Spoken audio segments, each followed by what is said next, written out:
Along with Debbie and Lori, we have an amazing board made up of talented, devoted members who volunteer their time.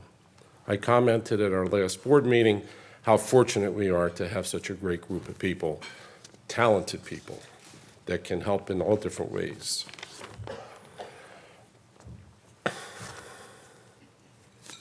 Okay. We're glad to have you all with us at Family Conference here in DC.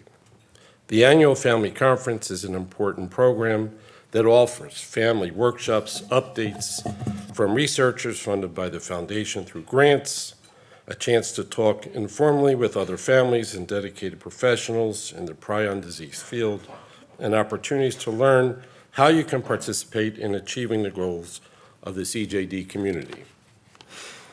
We hope you'll join us again next year and spread the word about conference. Please be sure to share your feedback through the evaluation so we can continuously improve this program. We hope to see you next year in Chicago. The helpline is the core of the CJD Foundation services. The staff, with the help of trained volunteers, responds to calls and emails 7 days a week. Via phone or email, we answer over 1,000 contacts per year. The helpline staff answers questions from patient families, caregivers, professionals, and the general public.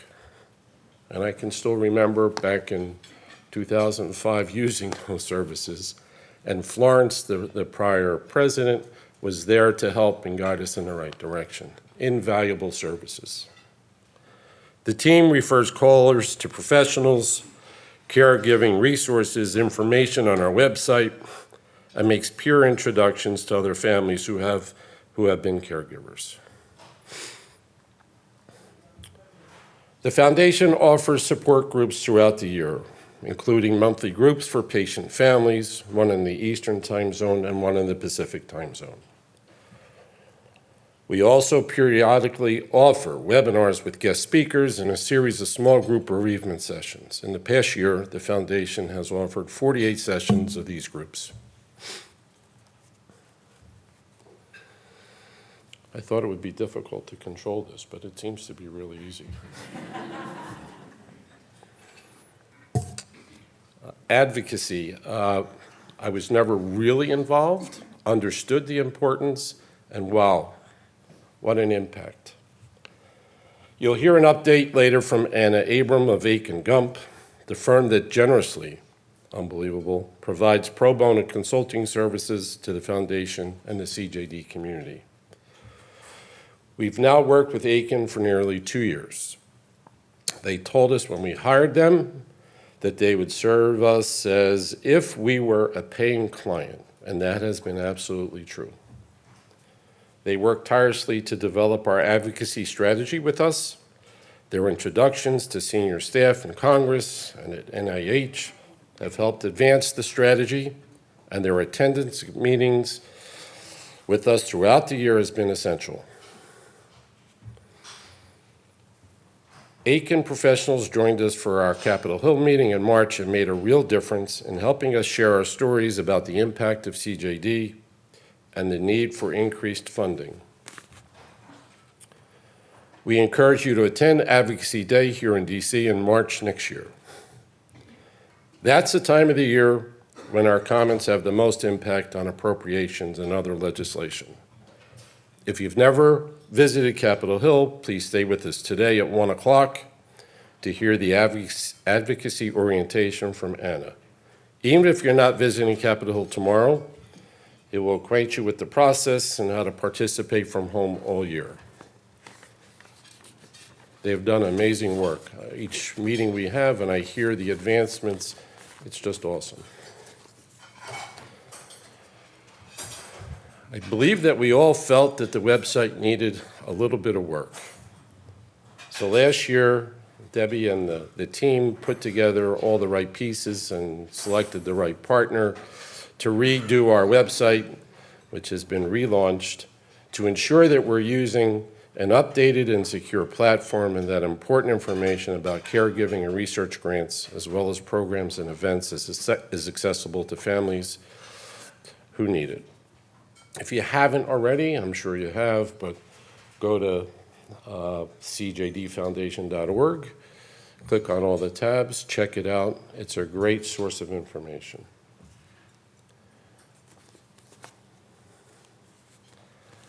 Another area that we're extremely, extremely proud of, it's an amazing feat.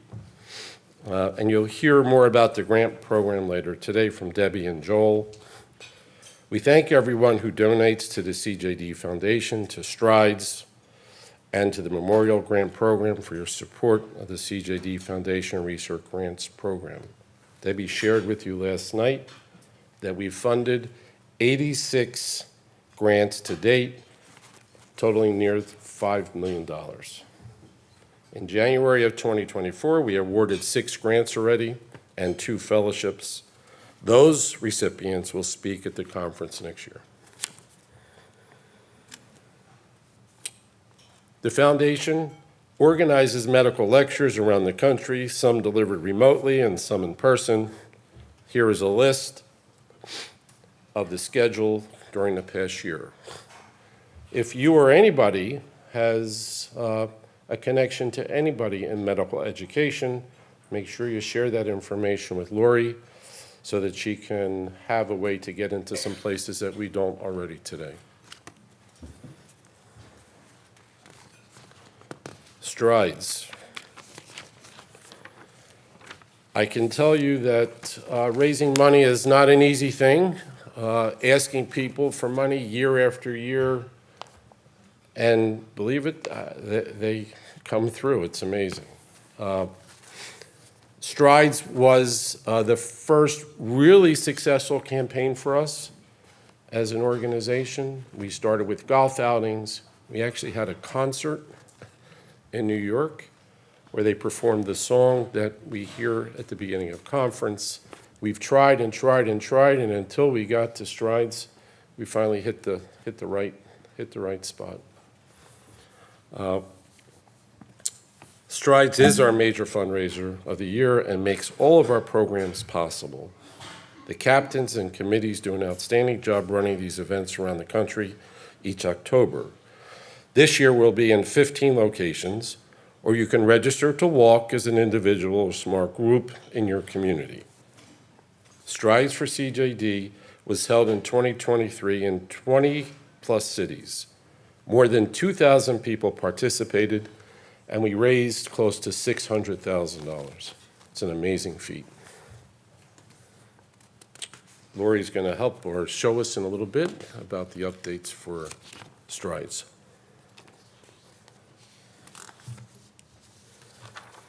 And on to my last piece of business. This is another amazing achievement. The Charity Navigator rates nonprofit organizations like ours in areas including financial transparency. We're pleased to say that for the 5th consecutive year, the CJD Foundation has been rated a 4-star charity, putting us in the top tier. It's your consistent support, along with the careful oversight of the board, that have put us there. We thank you all. It's great for the work that we do. It's amazing to be where we are today, to be able to have a conference like this, and the testimony we just saw makes it all so much worthwhile, and the ones that we saw last night. That's why we're here. And to have other people recognize us makes it even more gratifying. Thank you.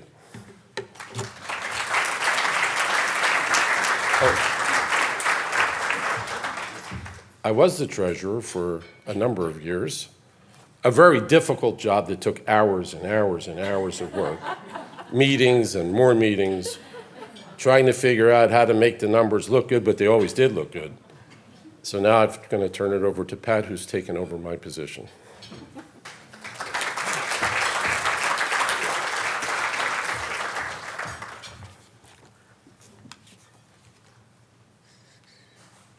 Thank you, Stu. I've had the pleasure of being the treasurer of the foundation for the last year or so, so I'm happy to share with you briefly some numbers, revenue and expenses for 2023. And that. Okay, Stu. There we go. Oh, nope. Oh, here we go. Okay, so 2023 revenue, you can see a pie chart here that breaks it down by the various categories.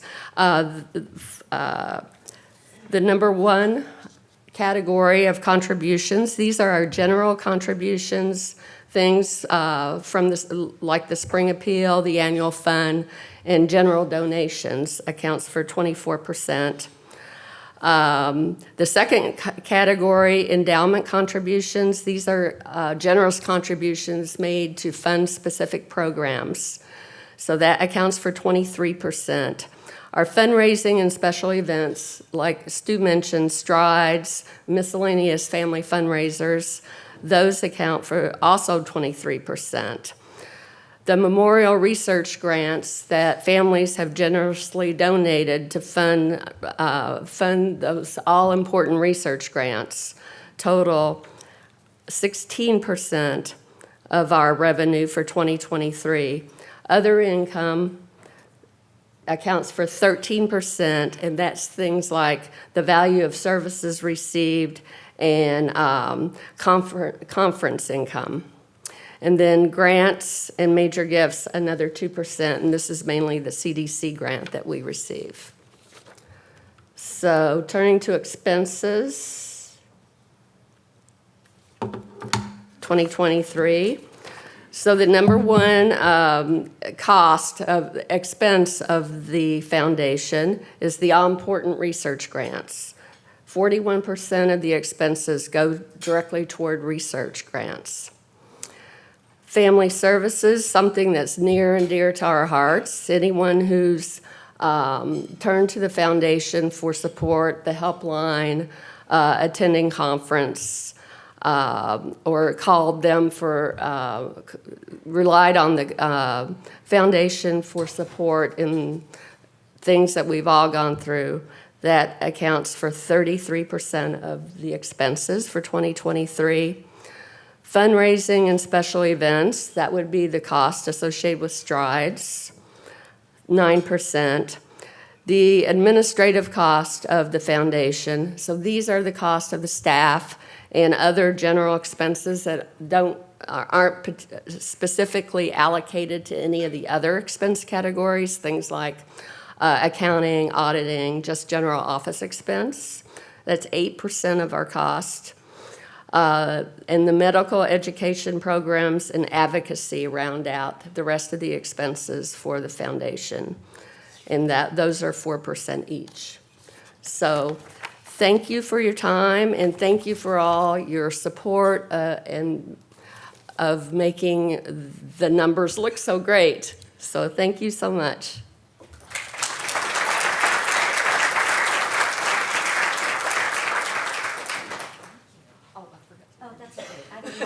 Everybody knows me. I make myself known. Here, I'm comfortable with the mic. So I'm going to talk about strides. It's really, I love strides. I could talk about it for hours and hours, but I have 5 minutes. So I'm going to give some quick stats for this year, and then I'm going to call up a family member who is on the committee of another strides, and she can talk a few seconds about that. So right now we have 20 locations, and those are locations all around the country. We've raised almost $80,000. We have 69 teams started. 21 of those teams have already raised $1,000 or more. So August 4th is the deadline for, if your team raises $1,000, you will get your loved one's name on the T-shirt. And if you have any other questions throughout the weekend, or throughout the day, I should say, whatever's remaining, just let us know. There are various captains of locations. If you want to raise your hand, captains in the audience. Yes, we have a lot here going on, or even participants. Thank you so much to all of the captains, and they're willing to talk to you as well. So now I want to introduce Shannon Romano, And, excuse me, Shannon is a family member, very enthusiastic Strides participant in Bonita Springs on the committee. Thanks, Shannon. Thank you. Good morning, everybody. Yeah, so I'm Shannon Romano, as Lori mentioned. I am working with Paul Pavick and Shelley and Pat down in Bonita Springs, Florida. This will be our second Strides for CJD this year. It'll be my second also. My husband passed away 20 months ago. But the reason that I wanted to speak this morning is that Strides is such an important event for all of us. As we've heard over the last couple of days, the family support that we all get, that Strides benefits, we all benefit from, the research that the research community benefits from, all the work that we do, and we walk in honor of our loved ones, my husband, your wives, your mothers, your fathers, everybody. So I just wanted to get up here today and get everybody excited about the fact that what we do is really valuable, not only just to honor our loved ones, but to do and to support the work that Debbie and Lori and Rachel do for us on our behalf, and Dr. Appleby and all the other researchers in the room today. So get out there, walk. You don't actually have to show up in Bonita Springs or San Diego or any. You could walk in your neighborhood on October 5th, or I don't remember the other date because I'm walking October 5th. September 29th. But just you could walk in your neighborhood, walk with your dog, walk with your cousin, walk with your neighbor. So just get out there and support all the work that we're doing. So glad that we're all here, and I love this community, and I'm so grateful for all of you. Thank you so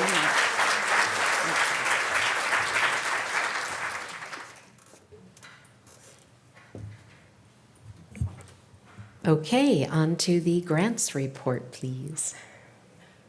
Okay. So you've heard a lot about grants this weekend. Just a quick overview.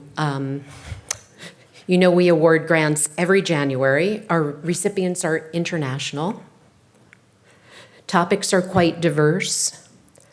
And then the recipients present at the conference 18 months after their award, and that's to give them a chance to actually do the work to report on it. The grants can be 1 year or 2 year. We used to do a lot of $50,000 grants. This year, we gave 8 awards. How many of those 8 do you think were $100,000 grants? You think 5, 4? 8.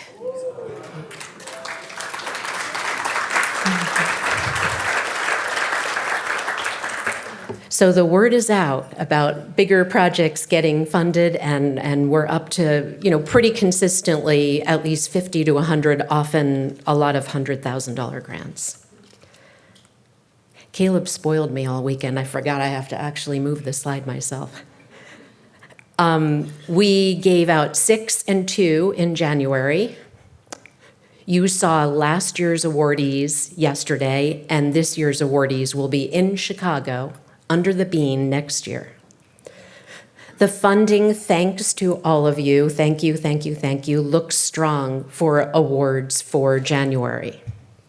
Again, because Jeannie Cole locks the door of the golf club and won't let anyone out. Thank you to all of you for bringing those numbers up.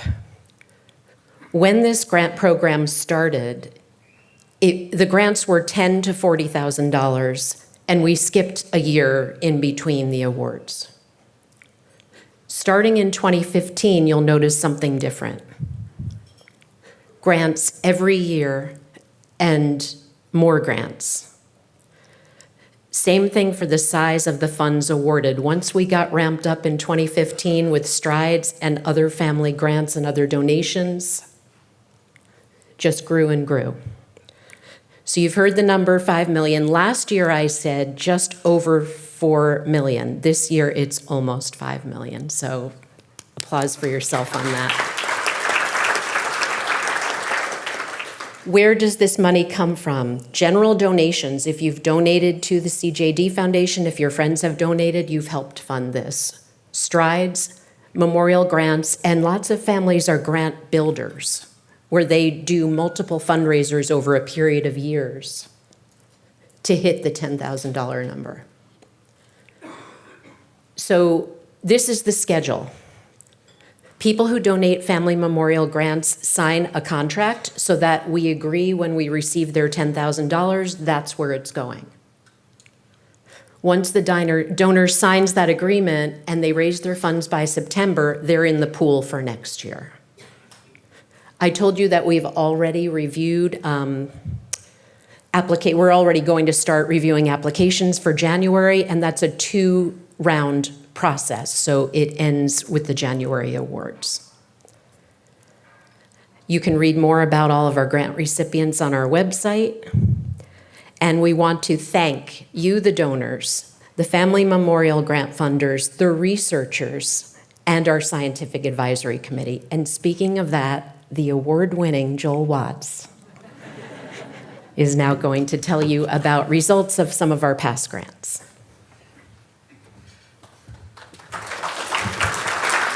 Thanks, Debbie.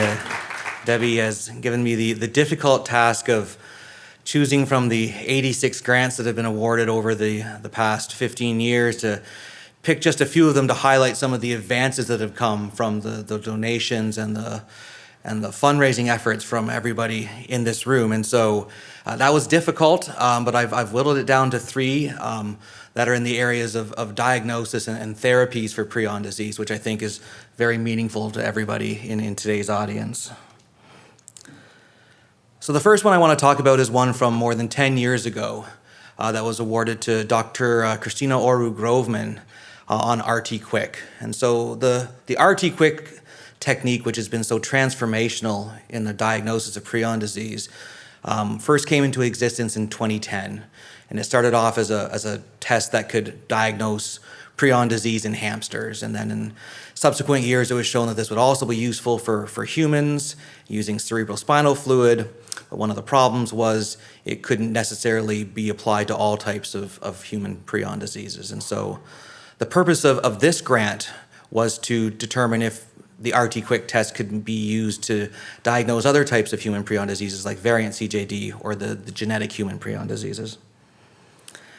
And so what Christina and colleagues did at Rocky Mountain Labs is that they used the magical properties of this organism called the bankful that I am so close to, that using the bankful prion protein as a universal acceptor for different types of prions, they showed that in brain extracts from patients with sporadic CJD, variant CJD, various types of genetic CJD, various types of animal. Basically, everything you see here in black, it worked in the assay using a single substrate.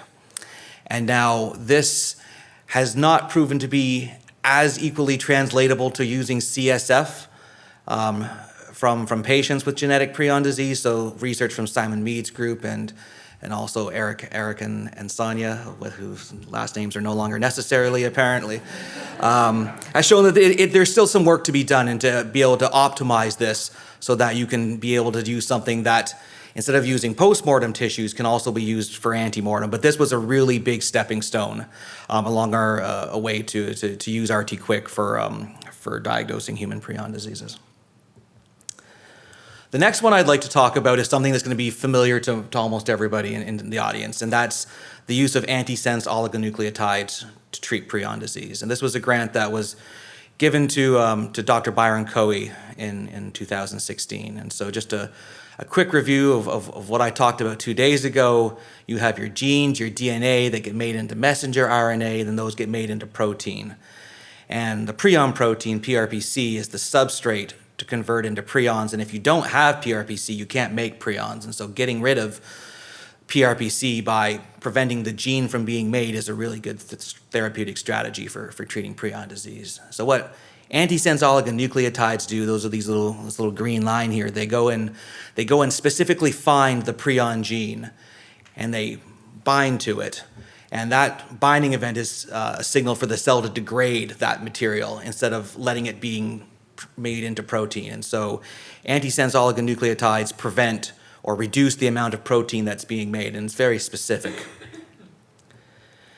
And what the Coey lab was able to do in collaboration with Sonia is they took mice and they infected them with prions, and normally when you infect mice with prions, they get sick after around 5 months or so post-injection. And when they gave a single dose of these antisense oligonucleotides, and they didn't give it at the start of the disease, they were at the onset of the disease. They gave it right about when the mice were going to develop symptoms. So something that is somewhat similar to if you were going to start treating somebody once they started developing symptoms of CJD. They saw, and this is this blue line on the right here, that they had a significant extension in survival after only a single dose. And this is in mice, remember, so mice years and human years. So a 100-day extension in mice could respond to many years of extension potentially in humans. And this forms the basis for what is now very excitingly a clinical trial for prion disease launched by Ionis. I know there are some Ionis employees at the conference, and I'm really, really excited and hopeful that this is going to turn into something very special. Again, this is research that started by funding from the prion or the CJD Foundation research grants. And then lastly, I hope the Ionis strategy works, but you always need additional strategies, because sometimes you're going to need combinations of therapies to really fully tackle the disease. And so I'm going to highlight a grant that was awarded more recently to Sonia, and that's using a similar but complementary strategy to basically tackle the same problem. This is using a really cool technology called zinc finger repressors, and this is work that's done in collaboration with a biotech company called Sangamo Therapeutics. So zinc fingers are proteins whose job is they bind DNA. And you can engineer these to bind DNA in a very sequence-specific way. And so you can go engineer a zinc finger so that it goes and specifically finds the prion gene, much like you can do with the antisense oligonucleotides. So what these zinc finger repressors do is they go and they find the prion gene, and they basically just sit on it, and they don't do anything. But what that does, it prevents from the cellular machinery from being able to access the gene and make the gene as it normally would. So it's basically a roadblock. And so in collaboration with Sangamo, Sonia and collaborators have developed prion gene-specific zinc finger repressors that go and bind to the prion protein gene. And here is a slide that was presented at the Prion conference 2 years ago from employees at Sangamo. I took it from their website, where you deliver these zinc finger repressors by injecting, in this case, mice with a virus that produces the protein. And then, again, the black line towards the left is the controls. And so after about 150 days, the control mice develop prion disease, whereas the zinc finger injected mice live for 300-400 days. And so this is a massive extension in survival. And this is preliminary data and needs to be repeated and expanded upon. But this, again, is very, very exciting work that is stemmed from research funded by people like you in the audience. So the take-home message is that these grants are meaningful. They provide funding for a seed idea that can then be used to advance a hypothesis or gain preliminary data that can be used to generate more funding from federal or state sources. And it shows that continued funding of this research is important and provides meaningful results. And it's important to notice a research project is not always linear. It doesn't take time. To give you an example from my own, I was funded by the CJD Foundation in 2012 for an idea to use bankful prion protein in cells to replicate many prion proteins. First idea didn't work at all. And it took me about 10 years in my own lab in Toronto. We just published the paper 2 years ago that finally got it to somewhat work. And so ideas evolve over time, and you have to be patient with research. And lastly, I'll just end with thanking every single person here who puts efforts into raising money for the foundation, either through donations, through your fundraising efforts for Strides for CJD. As prion researchers, we are grateful for this. We love what we do, and we promise you that we'll keep working hard to try and find a cure for these devastating diseases. Thank you.